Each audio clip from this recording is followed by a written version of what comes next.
napapansin sa iyong mga kapaligiran.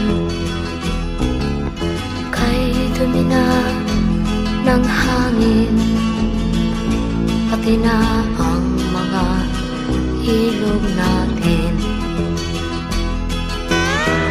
Hindi nga masama ang pag-unlad, at malayo-layo na rin ang ating narating.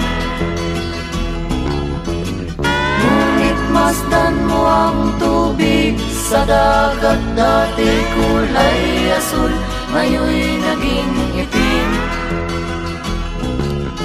Ang mga duming ating ikinalat sa hangin, sa langit, huwag na nating paabutin. Upang kung tayo'y pumanaw man sa sariwang hangin, sa langit natin matitikman. Mayroon lang akong hinihiling, sa aking pagpanaw sana ay tag-ulan.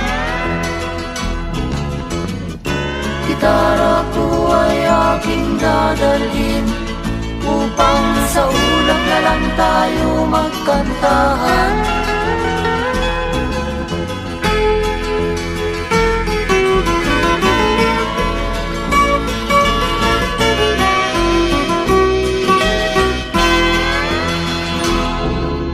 Ang mga batang ngayon lang isinilang, may hangin pa kayang matitikman? May mga puno pa kaya silang aakyatin? May mga ilog pa kayang lalanguyan? Bakit di natin pag-isipan ang nangyayari sa ating kapaligiran?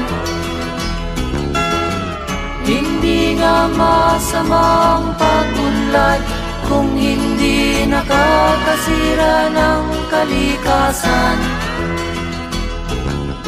Darating ang panahon, mga ibong dala ay wala nang madadapuan.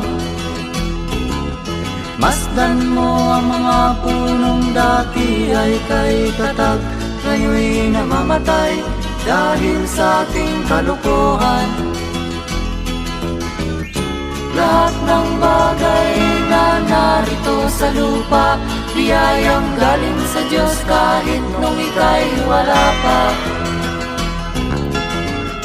Ingatan natin at huwag nang sirain pa, pagkat pag kanyang linawi tayo'y mawawala na. Meron lang akong hinihiling, sa aking pagpanaw sana ay tag-ulan. Gitara ko ay aking dadalhin, upang sa ulap na lang tayo magkantahan.